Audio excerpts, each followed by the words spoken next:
Stage. So 30,000 కోసం నేను decide అయి నిలబడితే ఆ 30,000 కాస్త ఇప్పుడు నా ఫస్ట్ చెక్ నేను షాప్ చేంజ్ చేసినందుకు 221 రూపాయలు ఫస్ట్ చెక్.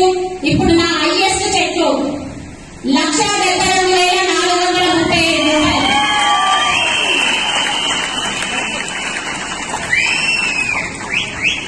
1,72,435 రూపాయలు అనేది ఈజీగా అనిపిస్తుంది కదా? ఈజీగా కష్టమా? బయట ఎంత చేసినా కూడా రాలేదు సార్. ఏవేవో చేసినా వాడాలని ఎక్కడా రాలేదు. సో అక్కడ వేస్తే నాకు వచ్చింది టీచర్ గా 10,000. ఇక్కడ నేను వెస్టర్న్ లో నిలబడితే 1,72,000 చెక్ కాకుండా 21,79,000 పెట్టి క్రేటా కార్డ్ కార్డ్ తీసుకోవడం జరిగింది. ఇప్పుడు చెప్పండి లీడర్స్, ఎక్కడ చేయాలి మరి? ఎక్కడ చేయాలి?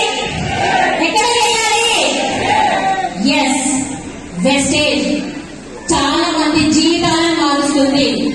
అదొక్కటి డిసైడ్ అయినా నా జీవితమే కాదు, నా దారిలో నేను వెళ్తుంటే నాతో పాటు వచ్చే జీవితాలను కూడా మార్చవచ్చు అనే ఆలోచన వచ్చింది నాకు. ఎస్ లీడర్స్, నేను తీసుకోవడం కాదు, నా టీంలో ఇప్పుడు మాట్లాడిన వాళ్ళు కూడా నా టీంలోనే ఒక 5 మెంబర్స్ 1 lakh లీడర్స్ ఉన్నారు. చాలా మంది హెల్త్ కోసం వచ్చి 80,000 70,000 ఇలా తీసుకునే వాళ్ళు చాలా మంది ఉన్నారు. మనం నిలబడితే కాదు, మన జీవితం మార్చుకోవడం కాదు. సో చాలా మంది జీవితాలను కూడా మార్చవచ్చు. So thank you leaders. నా దిశ